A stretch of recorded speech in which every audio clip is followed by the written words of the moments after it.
வாழ்க வளமுடன். பேராசி ஆனந்தி அன்பழகன், திருவண்ணாமலை. இன்னைக்கு சிந்தனையாக நம்ம என்ன எடுத்துக்கலாம் அப்படின்னா, திருமூலரின் திருமந்திர பாடலாக நம்ம இன்னைக்கு 1717வது பாடலை நம்ம சிந்தனைக்கு எடுத்துப்போம். ஒரு விஷயம் தெரிஞ்சுக்கிறோம் அப்படின்னா, ஒரு புக்கு படிக்கிறோம், ஏதோ ஒன்று தெரிஞ்சுக்கிறோம் அப்படின்னா, அவரோட வாழ்க்கை வரலாறு, அவரோட அனுபவங்கள்லாம் கொடுத்துருப்பாங்க. அதுபோல் நம்மளோட திருமூலரை மனதால் வணங்கி அவரை மனசால் வேணும் அப்படின்னாவே சித்தர்கள் நமக்குள்ளே வர்றதுக்கு நல்ல ஒரு வாய்ப்பு இறைநிலை கொடுத்துருக்கு. அது அனுபவத்தால் எல்லாருமே உணர்ந்திருக்காங்க. அதனால் அவரை வணங்கி அவரோட பாடலை இன்னைக்கு நம்ம சிந்தனையாக எடுத்து சிந்திப்போம். சக்தி சிவம் விளையாட்டால் உயிராகி ஒத்த இரு மாய கூட்டத்து இடையூட்டில் சுத்தமாதாகும் துரியம் பிறவித்துச்சு சித்தம் புகுந்து சிவம் அகம் ஆகுமே. சில இடத்துல கொஞ்சம் தடங்கல்ல புரிஞ்சிக்கல நான், அவ்வளோதான். சரி, நம்ம என்னன்னு இன்னைக்கு சப்ஜெக்டில் பார்ப்போம். சக்தி சிவம் விளையாட்டால் உயிராகி. சக்தி சிவம் அப்படின்னாவே ஒரு ஆண் ஒரு பெண் அப்படின்னு நம்ம நினச்சிட்டு இருக்கோம். சக்தி அப்படின்னா பெண், சிவம் அப்படின்னா அசையாது இருப்பது ஆண். ஆனால் இது இன்னைக்கு ஆண் பெண் அப்படின்றதோட நம்மளுக்கு முன்னாடி முன்னாடி முன்னாடி முன்னாடி கலந்து போயிட்டு இருந்தோம் அப்படின்னா, ஆதியில் பார்த்தீங்க அப்படின்னா சுத்த வெளி தான்.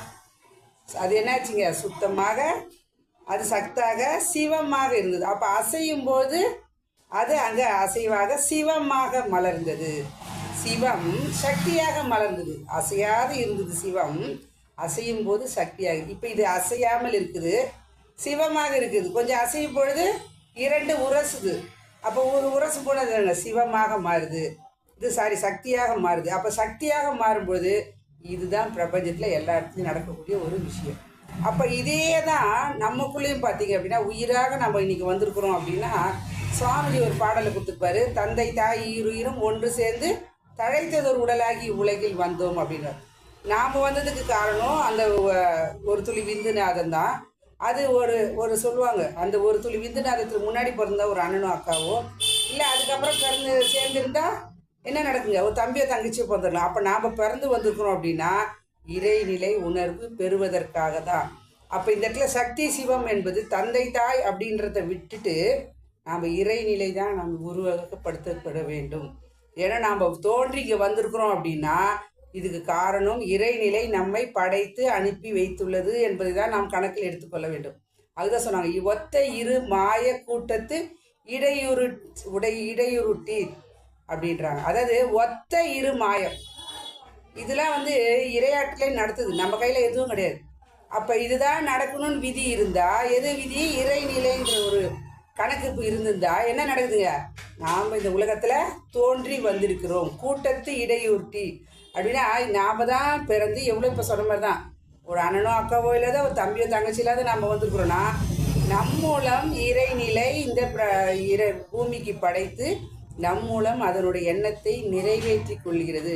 சரி, பொதுவாக என்ன சொல்லுவாங்க, நான் நினைக்காதெல்லாம் நீ செய்கிறடா பிள்ளைங்கிட்ட சொல்லுவாங்க. தாத்தா சொல்லுவார், நான் நினச்சேன்ப்பா, ஆனால் இன்றைக்கி என் பேரன் செய்கிறான், என் பேத்தி செய்கிறான். ஏன்னா நல்ல எண்ணங்கள் கண்டிப்பாக செயலுக்கு வரும். அப்போ இறைநிலையே நம்மளை தேர்ந்தெடுத்து அனுப்புதுன்னா அப்போ எவ்வளோ பெரிய விஷயம். அப்போ நம்ம இதை என்ன நினைக்கணும், இறைவனுக்கு ஒரு நன்றி சொல்லணும், என்னை படைச்சி இந்த உலகத்துக்கு அனுப்பிச்சிடு. ஏன்னா யாரும் இறைவனை இறைநிலை உணரணும்னு அவசியமே கிடையாது. மனித ஜீவன் எடுத்தவங்க மட்டும்தான் அந்த சித்தத்தை இறைநிலை உயிராக உணர்ந்து கொள்ள முடியும். அதுதான் சொல்கிறாங்க, இடையூறு சுத்தமாகதாகும் துரியம் பிரவித்து அப்படின்றாங்க. அதாவது பிறவித்து அப்படின்னா சுத்தமாகும். அப்போ நம்ம பிறவி எடுத்து வந்துட்டோம், ஏன்னு தெரியாமையே உணராமையே நம்ம பிறந்து வந்துட்டோம் இந்த உலகத்தில். இறைநிலை படைச்சி அமைச்சிச்சு, இல்லைன்னு சொல்ல. ஆனால் என்னை யான் அறிய வேண்டினா என்ன பண்ணுங்க, நான் என்னை உணர்ந்துக்கணும்னா துரியம் பிரவித்து அப்படின்றாங்க. அதாவது துரியம் அப்படின்னா உச்சி, பீனியல் கிளாண்ட் அப்படின்னு இங்கிலீஷில் சொல்லுவாங்க. அந்த துரியத்தில் என்ன பண்ணுங்க, அதை சொர்க்க வாசல் திறக்கிறது. நாங்கள் கோயிலில் பார்த்திங்கன்னா சடாரி வைப்பாங்க, அதில் 2 பாதம் இருக்கும். அது பார்த்திங்கன்னா சுவாமி சொல்லுவார், இறைநிலையின் நுழைவாயிலாம்னு. அடுத்தது பார்த்திங்கன்னா பெரியவங்களாம் தலைமையில் கை வச்சு ஆசீர்வாதம் பண்ணுவாங்க. காரணம் என்னங்க, இறைநிலை உணர்வதற்காக தான் ஆண்டனா. ஏன் நம்ம நாரதரை எடுத்துங்களேன், நாரதர் என்ன பண்ணியிருக்காரு, அவர் கொண்டையில் ஒரு உச்சியில் ஆண்டனா இருக்கும் பாருங்க. ஏன்னா பிரபஞ்ச சக்தி இழுத்து நமக்குள்ளே வச்சுது. சில பேர் பார்த்திங்கன்னா தலைப்பை கூட கட்டிக்கிறது அதுதான். ஏன்னா ஆற்றல் செலவாகாமல் இருப்பதற்காக. அப்போ சித்தம் புகுந்து, சித்தம் என்றால் சித் என்றால் உயிர், இறைநிலை சிவமாக அசையாக உயிராக நமக்குள் இருப்பது புகுந்து நமக்குள்ளே நம்ம சிவம் அகம் ஆகுமே அப்படின்ற அந்த சிவனை நம் அகத்தால் மட்டும்தான் 5 புலன்கள், அதை இவரே திருமூலரே சொல்லுகிறார், கள்ள புலன் 5 காணா மணி விளக்கேனார், காலா மணி விளக்கேன். அது மாதிரி அந்த சித்தத்தை நாம் உணர்ந்து கொள்ள வேண்டும் என்றால் தவம் எடுத்து அகம் புகுந்து நாம் இறைநிலை உணர்வு பெறுவதற்காக தான் பிறவி எடுத்தோம் என்பதை உணர்ந்து இறைநிலையோடு எண்ணத்தை கலக்கிவிட்டு நாம் ஏற்படும் ஒரு அமைதி விழிப்பாய், இசைவாய், மென்மையாய், உயர்வாய் இருப்போம் என்று சொல்லி இந்த அற்புதமான வாய்ப்பை அளித்த இறைநிலைக்கும் குருவர்களுக்கும் இதுகாலம் செயல்படுத்த அனைத்து நல் அன்பு உள்ளங்களுக்கும் நன்றி நன்றி நன்றி. மீண்டும் ஒரு கவிதையோடு சந்திப்போம், சிந்திப்போம். வாழ்க வளமுடன்.